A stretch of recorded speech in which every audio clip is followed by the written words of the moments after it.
Nous avons déjà appris avec vous comment conjuguer les verbes aux différents temps de l'indicatif et au subjonctif. Il est temps de parler de l'emploi des infinitifs en français. Allons-y. Tout au long de ce cours et de tous les cours de français, on mentionne souvent les infinitifs. Mais jusqu'à présent, on n'a pas encore donné de définition du terme. Alors, qu'est-ce qu'un infinitif? On dit qu'un verbe est conjugué lorsque sa forme change selon le sujet du verbe ou le temps de la phrase. Quand il n'est pas conjugué, le verbe se présente sous une forme neutre, qu'on appelle l'infinitif. C'est ainsi qu'il figure dans un dictionnaire. Apprendre, parler, marcher, réunir, découvrir, faire, croire, venir, pouvoir, etc. sont des infinitifs, donc des formes de départ de verbe, des formes non conjuguées.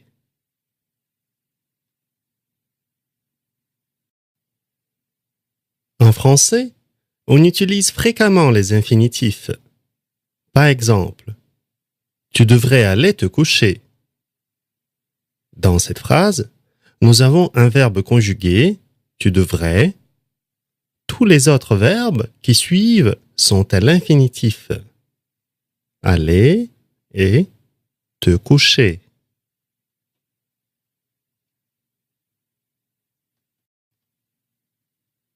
Si l'on veut mettre l'infinitif du verbe à la forme négative, nous devons placer ne pas devant l'infinitif. Par exemple, ne pas marcher sur les pelouses. N'oubliez pas que lorsque le verbe est conjugué, ne se place devant le verbe et pas après. Il ne marche pas sur les pelouses.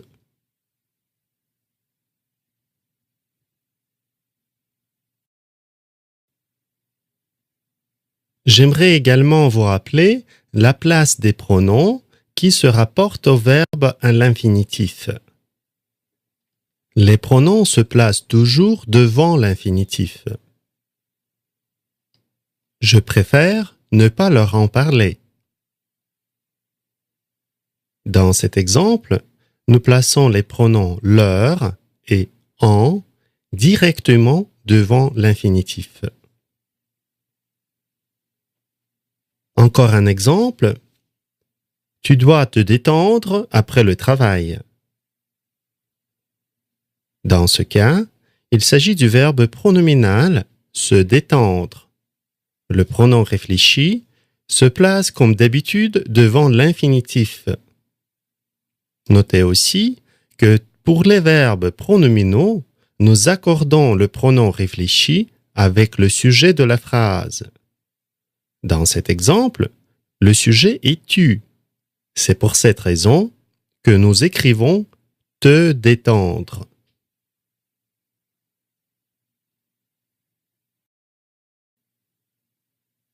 Quand deux verbes se mettent l'un après l'autre, le second est toujours à l'infinitif. Donc dans cette suite verbe plus verbe, le premier verbe est conjugué et le deuxième doit se mettre à l'infinitif. Par exemple, il aime bavarder avec ses amis. Notez que cette suite, verbe conjugué plus l'infinitif, est très productive et fréquente en français.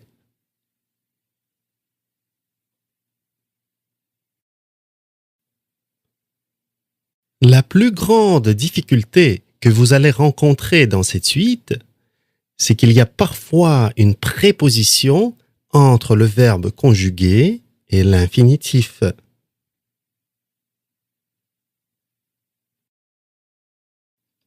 Voici 3 variantes les plus fréquentes.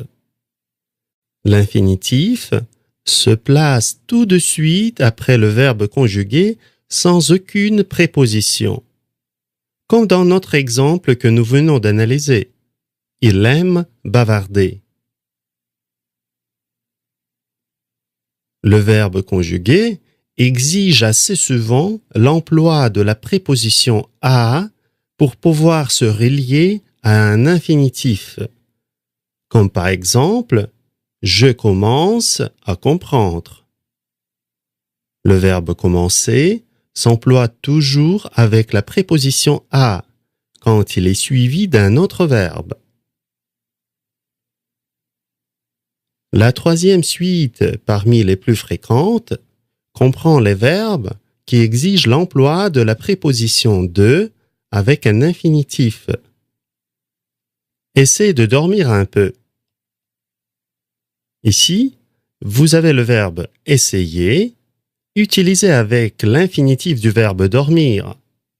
Pour pouvoir les mettre ensemble, nous devons mettre la préposition de. Pour utiliser correctement la suite verbe conjugué plus un infinitif, il faut savoir quel verbe exige quelle préposition. Est-ce que c'est la préposition à ou de ou il n'y en a pas? Maintenant, je vais présenter les listes des verbes les plus courants pour chaque suite.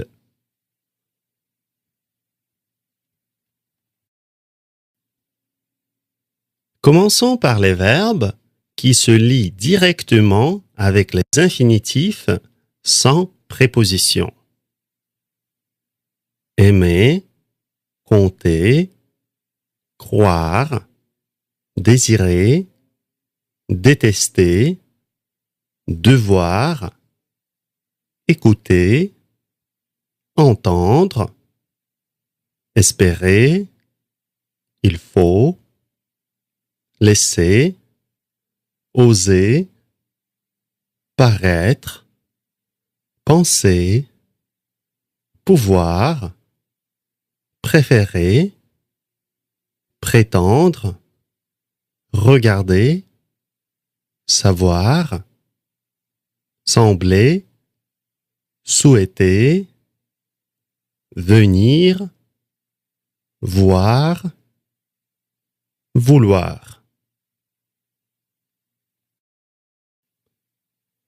Considérons quelques phrases avec ce verbe. Ils ne m'ont pas entendu rentrer. Tu as laissé tomber ce cours? Il faut manger.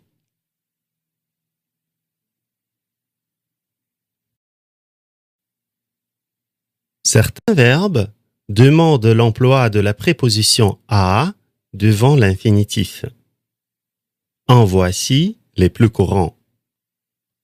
Aider à faire quelque chose, s'amuser, apprendre, arriver, commencer, continuer, encourager, s'habituer, hésiter, inviter, se mettre, réussir, tenir.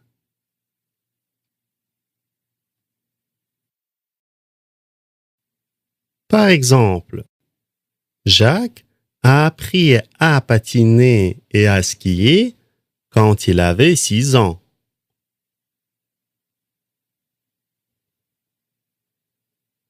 Encore un exemple, invite-la à prendre un verre.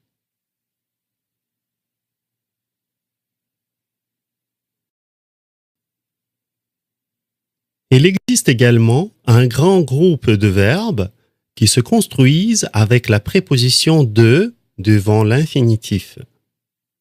Ce sont accepter de faire quelque chose, arrêter, choisir, conseiller, décider, demander, dire, empêcher, essayer, être obligé, finir, s'occuper, oublier, permettre, promettre, refuser, rêver, risquer, se souvenir.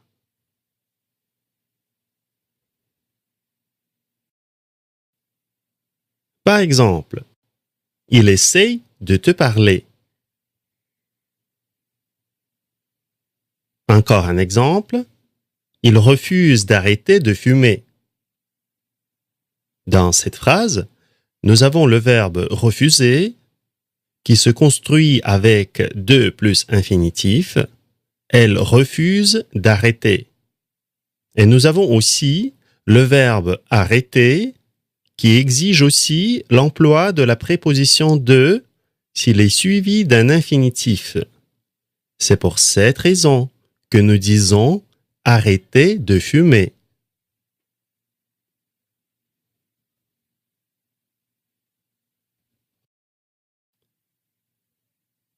Certains verbes prennent généralement un complément d'objet indirect à quelqu'un avant de plus infinitif. Donc, on a une construction suivante. Verbe conjugué plus à quelqu'un plus de plus infinitif. Parmi ces verbes, on peut citer commander à quelqu'un de faire quelque chose, conseiller, demander, dire, permettre, promettre et suggérer.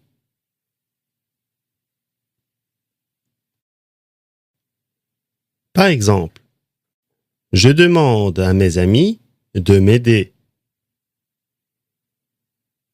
Dans cet exemple, nous avons le verbe demander qui est suivi d'un complément indirect à mes amis et de la préposition de plus infinitif, de m'aider. Encore un exemple, nous leur permettons de rentrer à 11 heures. Dans ce contexte, on retrouve souvent les pronoms compléments indirects. Leur.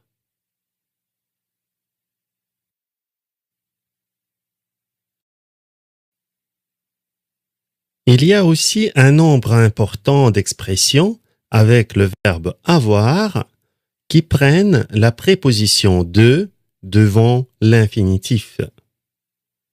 Avoir besoin de faire quelque chose, avoir envie, avoir hâte, avoir l'intention, avoir peur, avoir raison, avoir tort, etc.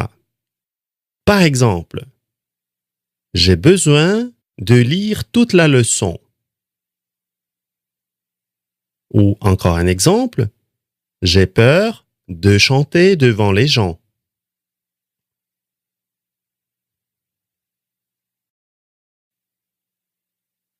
J'aimerais également vous rappeler 2 temps qui se construisent avec un infinitif. La construction aller plus infinitif signifie un temps futur proche. En anglais, cette construction correspond à to be going to plus infinitif. Par exemple, ils vont bientôt rentrer. Dans cette construction, nous conjuguons le verbe aller au présent, ils vont, et nous y ajoutons tout de suite après l'infinitif. Rentrer. La construction venir plus de plus infinitif représente le passé récent. Notez la présence de la préposition de entre le verbe venir et l'infinitif. Par exemple, elle vient d'arriver. Encore un exemple, Je viens tout juste de me réveiller.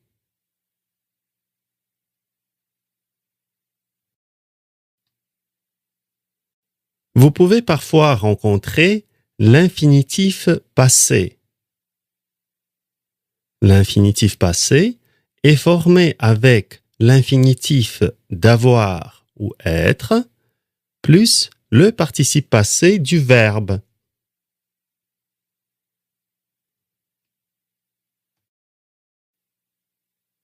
En fait, pour former l'infinitif passé, il suffit de prendre comme point de départ le passé composé et de mettre l'auxiliaire à l'infinitif. Prenons par exemple le verbe manger. Conjuguons-le d'abord au passé composé, disons à la troisième personne du singulier. Au passé composé, ce verbe se conjugue avec avoir. Il a mangé. L'infinitif passé de ce verbe est avoir mangé.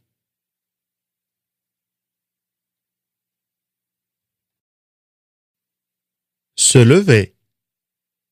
Avec quel auxiliaire se conjugue ce verbe? Comme tous les verbes pronominaux, se lever se conjugue avec être au passé composé. Alors, la conjugaison de ce verbe à la troisième personne du pluriel est la suivante. Elles se sont levées. N'oublions pas l'accord du participe passé avec le sujet. Elles se sont levées, lever, il faut écrire ES à la fin. Pour former l'infinitif passé, il nous faut tout simplement remplacer l'auxiliaire conjugué par son infinitif. S'être levé. Comme vous pouvez le voir, le participe passé de l'infinitif passé s'accorde de la même manière que les autres participes.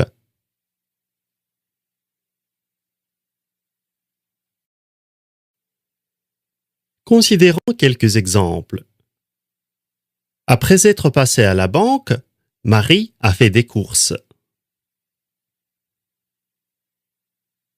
Nous accordons le participe passé de l'infinitif passé avec le sujet, Marie. Après être passé, passé, on ajoute un E à la fin. Encore un exemple. Après avoir acheté des roses, elle les a rangées dans un vase. Comme vous pouvez le voir, nous utilisons le plus souvent l'infinitif passé avec la préposition après.